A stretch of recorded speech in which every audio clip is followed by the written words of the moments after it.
Om, selamat pagi. Kita kembali berjumpa saudara-saudara seiman. Di mana pagi hari ini kita akan mengambil daripada satu ayat firman Tuhan, di mana seorang gembala yang tidak diperhitungkan, ialah Mazmur Daud 23 ayat 1 sampai 6. Sebelum kita membacakan firman Tuhan, hendaklah mari kita bersukacita terlebih dahulu dengan berdoa. Kita berdoa. Segala puji dan hormat kemuliaan bagimu Bapa. Kami berserah berseru bersyukur hanya kepada kemuliaan-Mu saja, kepada kuasa-Mu saja, sebab Engkau adalah Allah, sumber kehidupan kami. Tuhan telah bungkus kami, bangunkan kami di pagi hari ini. Ini semua bukan karena kehebatan dan kuasa kami, tetapi melulu karena anugerah Tuhan. Dan kami akan menjalani kehidupan kami Bapa melewati satu hari ini dengan teguh dan penuh pengharapan, dengan dituntun oleh Roh-Mu yang kudus. Di dalam aktivitas pelayanan kami pun, kami juga akan berguna sebagaimana Tuhan telah memberkati kami. Haleluya Bapa, kami bersukacita, bersyukur dan berdoa melalui satu nama, Yesus Kristus Tuhan kami. Amin. Saudara yang dikasihi Tuhan Kristus Yesus kita, di mana pada pagi ini yang diambil daripada Mazmur 23 ayat 1 sampai 6. Tuhan adalah gembalaku, takkan kekurangan aku. Ia membaringkan aku di padang yang berumput hijau. Ia membimbing aku ke air yang tenang. Ia menyegarkan jiwaku. Ia menuntun aku di jalan yang benar. Oleh karena namanya, sekalipun aku berjalan dalam lembah kekelaman, aku tidak takut bahaya, sebab Engkau besertaku. Gadamu dan tongkatmu, itulah yang menghibur aku. Engkau menyediakan hidangan bagiku di hadapan lawanku. Engkau mengurapi kepalaku dengan minyak, pialaku penuh melimpah. Kebajikan dan kemurahan belaka akan mengikuti aku seumur hidupku, dan aku akan diam dalam rumah Tuhan sepanjang masa. Ya, saudara-saudara sekasih dan sepanjang dalam nama Yesus Tuhan kita, di mana seorang gembala ataupun Daud menggambarkan bagaimana keteguhan hatinya, kekuatan imannya, di mana yang seorang yang tidak diperhitungkan di dalam segala hal, di dalam sebuah kerajaan pada masa saat itu. Sebab ia hanyalah seorang gembala. Bisa kita melihat bagaimana seorang yang menggembalakan ternak, sapi ataupun kambing atau domba, yang ia hanya berangkat pagi dan pulang malam tanpa mengetahui apapun. Nah, begitulah perjalanan kehidupan seorang Daud, yang sehingga ia tidak diperhitungkan oleh keluarganya, oleh bangsa pada saat itu, terlebih-lebih di dalam kerajaan Israel. Tetapi Allah kita di dalam Yesus Kristus mampu melihat ke dalam hati, jiwa, dan pikiran kita, sebab kita adalah ciptaannya, dan pasti lebih tinggi seorang pencipta dari yang diciptakan. Yang membuat kegagalan adalah terkadang ciptaan merasa lebih hebat daripada sang pencipta itu sendiri. Nah, saat ini kita sedang menggali bagaimana Mazmur Daud di dalam perjalanannya. Seorang raja di mana Saul adalah ketika ia melihat keterampilan Daud bermain musik, bukan karena keterampilannya di dalam kemiliterannya. Itulah yang membawakan ia mengenal seorang Daud, seorang gembala yang sering bermain suling atau kulcapi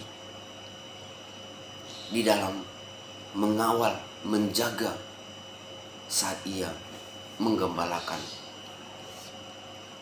Tetapi di saat Tuhan memilih seseorang,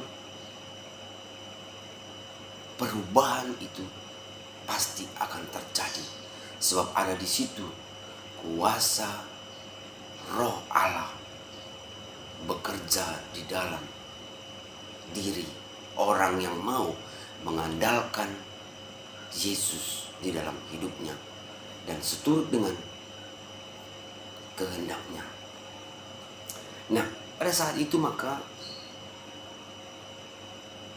kita boleh melihat bagaimana perjalanan Daud kepada Allah. Keteguhan hati Daud digambarkannya di dalam berpuisi. Bagaimana ia melihat alam, gua.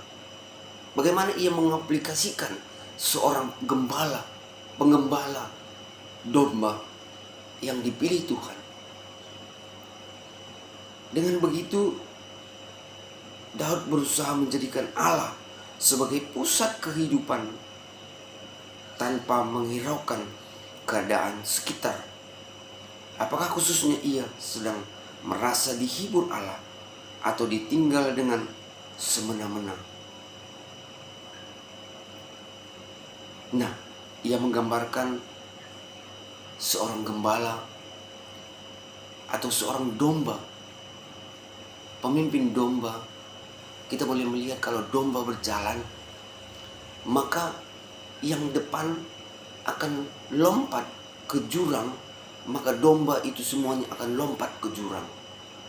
Nah, begitulah keteguhan Daud di dalam imannya bersama Allah Tuhan kita di dalam Kristus Yesus. Yang ia tidak memikirkan dampak, tetapi ia meneguhkan hatinya. Tuhan telah memilih ia. Tuhan telah membangunkan rohnya untuk berteguh di dalam setiap aktivitasnya. Sehingga Daud pun mengaplikasikan saat ia dipilih menjadi seorang raja. Ia tidak semena-mena. Ia menggambarkan bagaimana alam semesta, bagaimana Tuhan telah memberikan berkelimpahan kepadanya dengan segala kekurangannya. Saudara-saudara yang dikasihi Tuhan kita, pada saat ini kita mengaplikasikan ke dalam kehidupan kita, maka hendaklah kita pun janganlah menganggap kita selalu tidak berguna, menganggap kita selalu ditinggalkan Tuhan, menganggap kita jikalau ada masalah itu selalu lari daripada kenyataan. Tetapi larilah kepada Kristus Tuhan kita, larilah kepada kebenaran-kebenaran. Jangan tinggalkan masalah itu, tetapi letakkan masalah itu di dalam iman kita, sehingga persoalan-persoalan yang kita hadapi, sakit, penyakit, persoalan di dalam rumah tangga, persoalan mengenai anak-anak, persoalan mengenai pekerjaan, persoalan dengan sesama teman, keluarga besar, yang membuat kita terkadang minder dan sebagainya, yang membuat kita terkadang lari dari kenyataan. Saudara-saudara yang dikasihi Tuhan, pada saat ini dengan peneguhan-peneguhan yang diberikan oleh firman Tuhan, sebagaimana Daud yang seorang tidak diperhitungkan menjadi seorang raja termasyhur, yang seorang tidak mempunyai apa-apa, tetapi diberi Allah, diberi Tuhan berkelimpahan hikmat, berkelimpahan harta, bergelimangan, membuat ia pun menjadi raja termasyhur pada zamannya. Nah, begitu juga kita tentunya dengan keteguhan iman kita, dengan mengandalkan Yesus di dalam diri kita, segala perkara dapat akan dilalui. Segala penyakit tidak akan bertahan di dalam diri kita. Segala persoalan-persoalan mampu kita mengelola untuk menyelesaikannya. Segala perseteruan kita dengan teman, keluarga dapat kita selesaikan dengan kasih. Sebab Yesus yang kita kenal adalah kasih. Kasih yang ada di dalam diri kita. Kita akan memberikannya lagi, mentransfer kepada orang lain. Sebab itulah yang dikehendaki daripada firman Tuhan di dalam diri kita. Sebagaimana kita imago Dei, pancaran daripada kehidupan, kita turut segambar dengan harapan Tuhan di dalam dunia ini.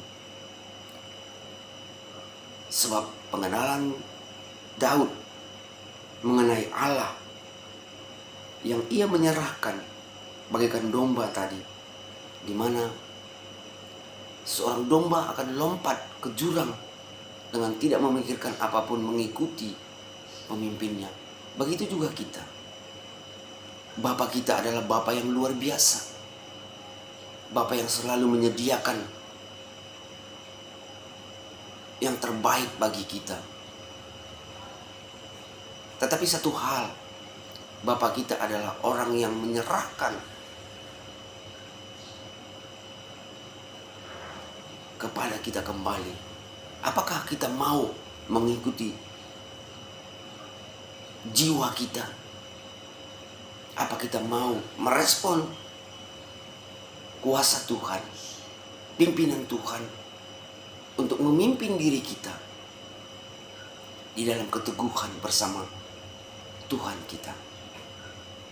Marilah saudara-saudara, kita teguhkan hati, jiwa, dan pikiran kita, sebagaimana kita mampu melihat sekitar kita, berguna bagi sekitar kita, tidak hanya bagi diri kita, tetapi bagi orang lain. Sebagaimana Daud mengaplikasikan dirinya menjadi pelayan di dalam kehidupannya, sehingga dalam pemilihannya menjadi seorang raja yang segala kekurangan dan segala ketidakberdayaannya menjadi seorang raja yang termasyhur dan berkelimangan harta. Begitu juga kita, anak-anak Tuhan, akan diberikan yang terbaik yang sudah dipersiapkan Tuhan. Mari kita bersama-sama menerima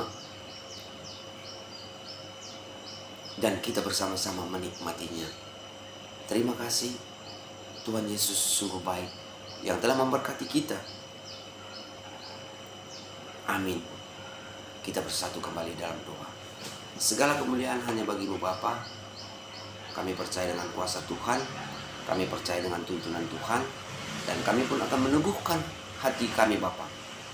Dengan segala kekurangan kami tidak lagi berkekurangan, sebab Tuhan telah melengkapi. Kami percaya dengan kuasa-Mu, kami percaya dengan hikmat-Mu, kami percaya dengan bilu-bilu Tuhan menyembuhkan segala sakit penyakit yang ada dalam diri, hati, jiwa, dan pikiran kami, untuk bisa kami melayani sebagaimana Tuhan kehendaki daripada kehidupan kami. Kami patut bertanggung jawab kepada saudara-saudara kami yang kurang mengenal Tuhan. Inilah doa pengharapan kami Bapa. Kami berserah bersyukur hanya kepadamu melalui satu nama, Yesus Tuhan kami. Amin.